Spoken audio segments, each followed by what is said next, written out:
Some people build their entire lives like fortresses, high walls, locked gates, rules carved into stone. They tell themselves the structure keeps them safe, keeps them in control. Most of them live and die inside those walls, never knowing what it feels like when someone quietly slips past every defense they ever built. This is the story of a man who swore he would never make an exception, and the woman who became the only reason he ever did. 17 hours in the air between Nairobi and New York is enough time for a person to make questionable decisions. I was flying home for a wedding I had zero desire to attend, my cousins, filled with relatives who would pat my hand and ask why such a pretty, clever girl was still unmarried at 28. The questions were as predictable as the in-flight meal. So at 3:17 a.m. cabin time, somewhere above the Atlantic, I opened my phone, downloaded Velvet Chain, and told myself it was harmless curiosity. The app's welcome screen was black velvet with silver lettering. For those who know exactly what they want, I created a profile in under 9 minutes, ticked boxes I'd never ticked in real life, laughed at my own recklessness, then fell asleep before the plane even reached European airspace. The first message arrived while I waited in the immigration queue at JFK. Jagirl, Terminal 4, Arrivals Hall, black shirt, 38 minutes. Don't keep me waiting.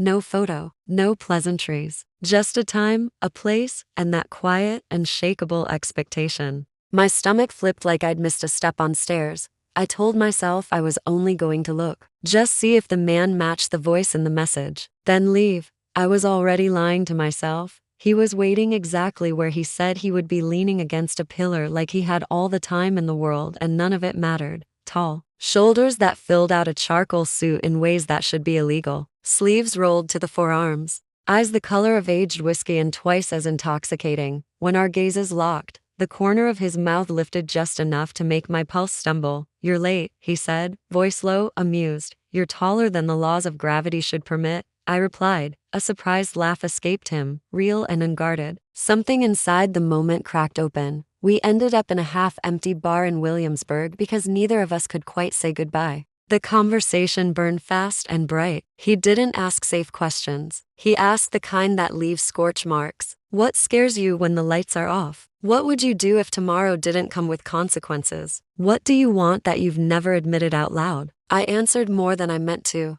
He listened like every word was evidence in a case he was already winning. Around 14 a.m. the truth finally stumbled onto the table. I looked at my phone, then at him. "Wait, you're not. You're the one who receives the messages on this app, aren't you?" He didn't even blink. Correct. I'd signed up on the wrong side of the platform. I thought I was offering. He thought he was being offered. Silence. Then both of us laughing, helpless, ridiculous, delighted laughter that made the bartender glance over. "To the most spectacular app malfunction in history," he said, raising his glass. We clinked. We finished our drinks. We said goodnight outside under cold November drizzle. I walked away thinking the story was over. A perfect, self-contained weekend. Mistake. I was wrong. First days are supposed to feel new, electric, full of possibility. The elevator opened onto the sleek, black and glass kingdom of Langston and Voss. I smoothed my blazer, clutched my temporary badge, tried to look like someone who belonged.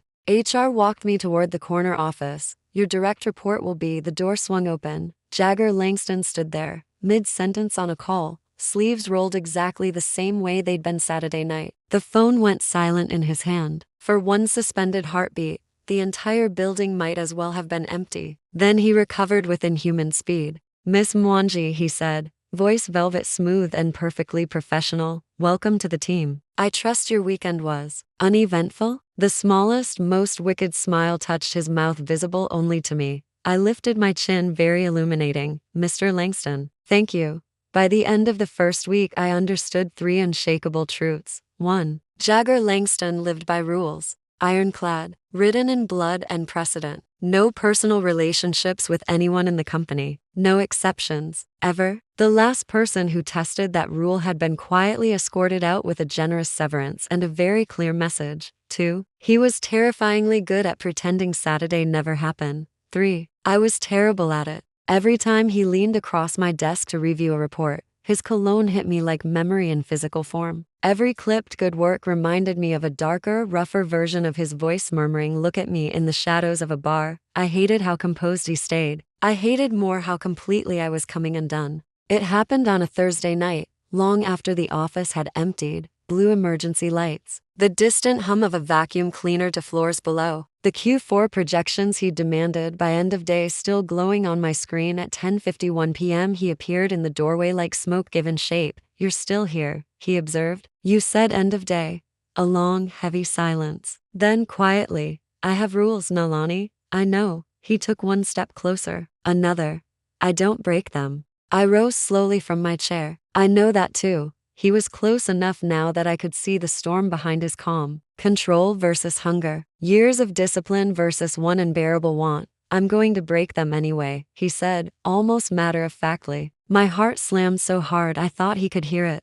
"Why?" He reached out, brushed his thumb along the edge of my jaw, the first touch since that night. "Because," he murmured, voice raw for the first time, "you're the only thing I've ever wanted enough to watch my whole world burn for." The kiss tasted like surrender. 2 weeks of restraint, one airport misunderstanding, every rule he'd ever carved exploding in the quiet of an empty office. When we finally broke apart, breathing ragged, he rested his forehead against mine. "I'm going to regret this," he whispered. I smiled against his lips. "No," I said softly, "you're going to remember it." And in the beautiful, dangerous ruins of his perfect fortress, the exception finally had a name.